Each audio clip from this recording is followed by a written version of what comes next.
Cookery சேனலை பார்த்து யார் வேணாலும் சமையல் பண்ணலாம். ஆனா சுவையான சமையல் பண்றது எப்படி? நான் இதயம் நல்லெண்ணெயில சமையல் பண்றேன். ஆஹா ஓஹோன்னு பாராட்டுறாங்க. நீங்களும் இதயம் நல்லெண்ணெயில சமையல் பண்ணுங்க, பாராட்ட வாங்குங்க. தினம் தோறும் வாங்குவே இதயம் இதயம். அருள்மிகு ஏகாம்பரேஸ்வரர் காமாட்சியம்மன் திருக்கோயிலில் அமைந்திருக்கின்ற 400 ஆண்டுகளுக்கு மேல் பழமையான திருவள்ளுவர் திருக்கோயிலை புனரமைக்கின்ற பணியை மாண்புமிகு திராவிட மாடல் ஆட்சியின் நாயகன் தமிழக முதல்வர் அவர்கள் முன்னெடுப்பில் இந்த பணிகள் துவங்கப்பட்டு நடைபெற்று வருகின்றது. ஐயன் திருவள்ளுவருக்கு புகழ் சேர்த்தவர் நினைவில் வாழும் முத்தமிழறிஞர் கலைஞர் அவர்கள் அதிகாரங்களுடைய எண்ணிக்கைக்கேற்ப அவருடைய சிலையை அமைத்து உலகே திரும்பி பார்க்க வைத்தவர் என்பதை சரித்திரத்தில் பொன்னேடுகளால் பதிக்கப்பட்டிருக்கின்றன. அந்த சிலையின் புகழுக்கு புகழ் சேர்க்கின்ற வண்ணம் கண்ணாடி பாலத்தை உருவாக்கி அனைத்தையும் பிரமிப்புக்குள்ளாக்கியவர். தமிழ் என்று தமிழ் கூறும் நல்லுலகம் பாராட்டுகின்ற மாண்புமிகு தமிழக முதல்வர் ஆட்சி காலத்தில்தான் முத்தமிழ் அனைத்துலக முருகர்கள் மாநாடு 27 நாடுகள் பங்கேற்ற சிறப்புமிகு மாநாட்டை நடத்தி காட்டிய பெருமை திராவிட மாடல் ஆட்சியின் நாயகன் மாண்புமிகு தமிழக முதல்வர் அவர்களை சாரும். அந்த வகையில் திருவள்ளுவருக்கு சிறப்பு சேர்க்கின்ற வகையில் முத்தமிழறிஞர் கலைஞர் அவர்களால் 1973ஆம் ஆண்டு இதே திருவள்ளுவர் திருக்கோயிலுடைய பணிகளை அன்றைக்கு நேரடியாக வந்து திருவள்ளூர் திருக்கோயில் பணிகளை துவக்கி வைத்தவர் முத்தமிழறிஞர் கலைஞர் அவர்கள். அவர் வழியில் இன்றைக்கு சுமார் 61,774 சதுரடி பரப்பில் முழுக்க கல்கிராகங்களான சுமார் 3000 சதுரடியில் திருவள்ளுவருடைய திருக்கோயில் அமைக்கின்ற பணிகள் விரைந்து நடந்து கொண்டிருக்கின்றன. இந்த திட்டத்துடைய மதிப்பு 19,17,00,000 ரூபாய். இதில் ஏற்கனவே இருந்த ஈஸ்வரன் மற்றும் அம்மன் சன்னதிகள், அதேபோல் ஏனைய சன்னதிகள் எவையெல்லாம் இதில் இருந்ததோ அந்த வாசகி அம்மையார் உட்பட அனைத்து சன்னதிகளும் ஏற்கனவே இருந்தது போல் இடம்பெறும். உதாரணத்திற்கு ஏகாம்பரர், காமாட்சி அம்மன், கருமாரி அம்மன், பைரவர், ஆஞ்சநேயர், சண்டிகேஸ்வரர், நடராஜர் மற்றும் நவகிரக சன்னதிகள், மகா மண்டபம் உட்பட அனைத்து பணிகளும் இந்த 19 கோடி ரூபாய் செலவில் அமைக்கப்பட உள்ளது. இதில் குறிப்பாக சொல்ல வேண்டுமென்றால் இந்த பணியோடு ஆரம்பிக்கப்பட்ட அர்ச்சகர் மற்றும் பணியாளர்கள் குடியிருப்பு ரூபாய் 2 கோடி செலவிலே கட்டப்பட்டு மாண்புமிகு தமிழக முதல்வருடைய பொற்கரங்களால் 22/8/2025 அன்று அந்த பயனாளிகளுக்கு இந்த கட்டிடம் ஒப்படைக்கப்பட்டது.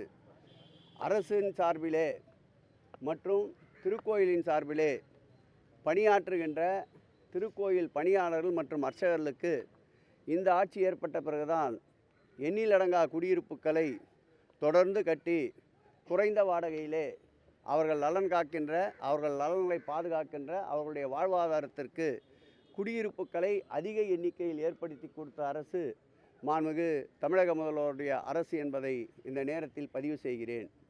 இந்த ஆட்சி ஏற்பட்ட பிறகு குடமுழுக்கு என்று எடுத்துக்கொண்டால் இதுவரையில் 3623 குடமுழுக்குகள் நடைபெற்றிருக்கின்றன. இதுவும் இந்து சமய அறநிலையத்துறையில் திராவிட மாடல் ஆட்சியில் ஒரு மைல்கல் என்றே சொல்லலாம். இந்த மாதத்தில் கூட 11ஆம் தேதி மற்றும் 14ஆம் தேதி ஆகிய 2 தினங்களில் பார்த்தால் 11ஆம் தேதி 41 திருக்கோயில்களுக்கும் 14ஆம் தேதி 24 திருக்கோயில்களுக்கும் குடமுழுக்கு நடைபெற இருக்கின்றது. நாங்கள் ஏற்கனவே சொல்லியது போல் தை மாதத்திற்குள்ளாக 4000 திருக்கோயிலுக்கு நிச்சயமாக குடமுழுக்கு நன்னீராட்டு விழா நடத்தி காட்டுவோம் என்பதை மகிழ்ச்சியோடு தெரிவித்துக் கொள்கிறேன். இந்த பணிகளுக்கு பேருதவியாக இருக்கின்ற எங்கள் துறையினுடைய செயலாளர் அன்பிற்கினிய மணிவாசகம் அவர்களுக்கும், எங்கள் துறையினுடைய ஆணையாளர் அன்பிற்கினிய ஸ்ரீதர் அவர்களுக்கும், எங்கள் துறையினுடைய இந்த மண்டலத்துடைய இணை ஆணையாளர் ரேணுகா அவர்களுக்கும் நெஞ்சார்ந்த நன்றியை இந்த நல்ல நேரத்திலே தெரிவித்துக் கொள்கிறோம்.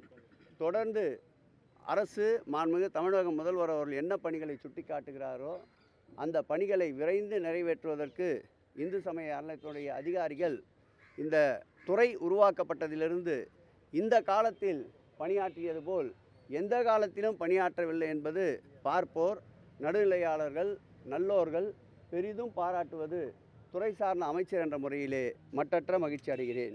இந்த ஆட்சி ஏற்பட்ட பிறகு இதுவரையில் நில மீட்பு என்பதை எடுத்துக்கொண்டால் சுமார் 7,923.86 ஏக்கர் நிலங்கள் மீட்கப்பட்டிருக்கின்றன. இந்த நில மீட்பினுடைய இந்த நிலங்களுடைய மதிப்பு என்று எடுத்துக்கொண்டால் சுமார் 7,846 கோடி ரூபாய் மதிப்புள்ள நிலங்கள் இந்த ஆட்சி ஏற்பட்ட பிறகு மீட்கப்பட்டிருக்கின்றன. இதுவும் திராவிட மாடல் ஆட்சியின் ஒரு எண்ணற்ற சாதனை. இந்த நில மீட்பு வேட்கை என்பது தொடரும் என்பதை மகிழ்ச்சியோடு தெரிவித்துக் கொள்கிறேன். இது எதனா ஒரு 2-3 கேளுங்களேன், அப்புறம் வேணால் போகலாம். இதெல்லாம் போயிட்டு அப்புறம் அது ஒண்டி தான் நிற்கும். எவ்வளோ இது பெரிய விஷயம். இது வந்து 400 அது மாதிரி எதனா ஆரோக்கியமாக கேட்டினா பரவாயில்ல. நவம்பர் மாதத்திற்குள் இந்த திருப்பணிகளை முடித்து பக்தர்கள் வழிபாட்டிற்கு அர்ப்பணிப்பதற்குண்டான திட்டமிடல் நடைபெற்று கொண்டிருக்கின்றது. இந்த பணிகளை மேற்கொண்டு பணியாற்றுகின்ற சபதியும் முழு வெற்றியோடு உண்மையான மனதான அர்ப்பணிப்போடு இந்த பணிகளை நல்ல முறையில் செய்வதால் நவம்பர் மாதத்தில் நிச்சயமாக இதற்கு குடமுழுக்கு நடக்கும் என்று உறுதியளிக்கின்றேன். இந்த மாதம் இனி இருக்கின்ற காலங்களில் 11ஆம் தேதி 14ஆம் தேதி எடுத்துக்கொண்டால் ஒரு 41 கோயில்களுக்கு 11ஆம் தேதியும், அதேபோல் 14ஆம் தேதி 24 கோயில்களுக்கும் நடைபெறுகின்றது. கிட்டத்தட்ட 3700 தொடும் என்ற நிலையில் இருக்கின்றது.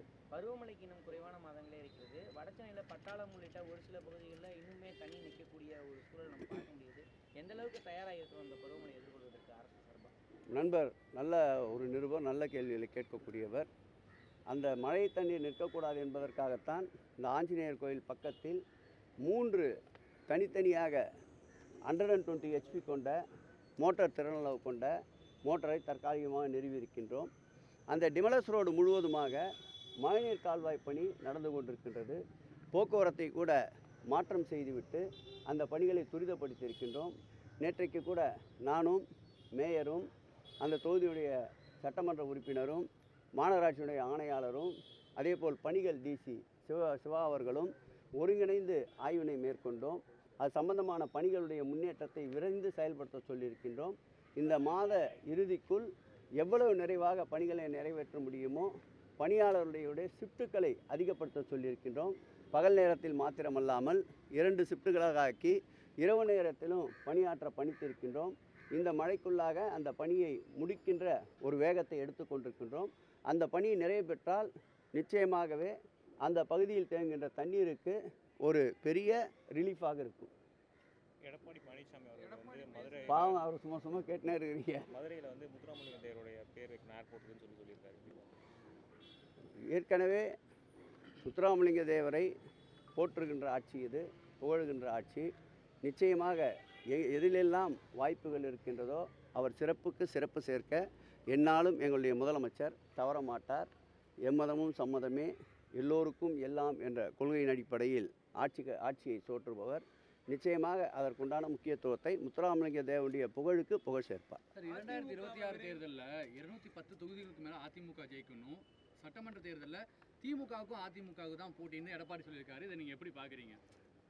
எந்த அரசியல் கட்சியாவது நாங்கள் இந்த தேர்தலில் தோல்வியடையோம் என்று சொல்லுவார்களா? சொல்லுங்கள். அவர் கம்மியாக சொல்லிவிட்டார். 234 என்று சொல்லியிருக்க வேண்டும். பாவம் 210 நிறுத்தி கொண்டிருக்கின்றார். இந்த ஆட்சியை பொறுத்தளவில் இது மக்கள் விரும்புகின்ற ஆட்சி. தொடர்ந்து இந்த ஆட்சியின் மீது வசைப்பாடி கொண்டிருந்த அண்ணாமலை கூட நேற்றைக்கு இந்த ஆட்சி மக்கள் தளத்திலே வலுவாக நின்று கொண்டிருக்கின்றது. இந்த ஆட்சி, இந்த கூட்டணி கட்டமைப்பு வலுவாக இருக்கிறது என்று சொல்லியிருக்கின்றார். அதிலிருந்து எங்களுடைய முதலமைச்சருடைய நிர்வாகத்திறனும் எதிர்க்கட்சிகளை, தோழமை கட்சிகளை நடத்துகின்ற விதமும், குறிப்பாக தோழமை கட்சிகளை அரவணைக்கின்ற விதத்தால் இன்றைய தமிழக அரசியல் களத்தில் ஜாம்பவான்கள் என்று கருதப்படுகின்ற நாட்டையே ஆண்டு கொண்டிருக்கின்ற கட்சிகளை கூட அதிர வைத்திருக்கின்றார். கட்சி சில்ல திருப்பியா போச்சில்ல எப்போ அதிமுக விரைவில் ஐசியூல தான் ஆம்புலன்ஸ்ல தான் ஏற்றணும்னு உதயநிதி பேசியிருந்தாரு. அதுக்கு எடப்பாடி வந்து நாங்க பேசினா இன்னும் அசிங்கமா போயிடும், நாங்க கை தூக்குனா கை ஆடுறது இல்லை அப்படின்ற ஒரு மாதிரி பேசி. சரி, நான் இன்னும் கூடுதலான வார்த்தை சொல்கிறேன். கோமா நிலையில் இருக்கின்றது அதிமுக. போதுமா? தமிழ்நாட்டில் போதும், நிறைய சொல்லிக்கிறேன். தமிழ்நாட்டில் திமுக தள்ளப்படுறதா நினைக்கிறீங்க? ஐசியூவில் தான் இருக்குதுன்னு சொல்லிட்டு பதில் சொன்னார். கோமா நிலையில இருக்குதா சொல்றீங்க. யாரு கோமா நிலைக்கு தள்ளப்படுறதா நினைக்கிறீங்க? அதிமுகவே இன்றைக்கு கோமா நிலைக்கு தள்ளப்பட்டிருக்கின்றது.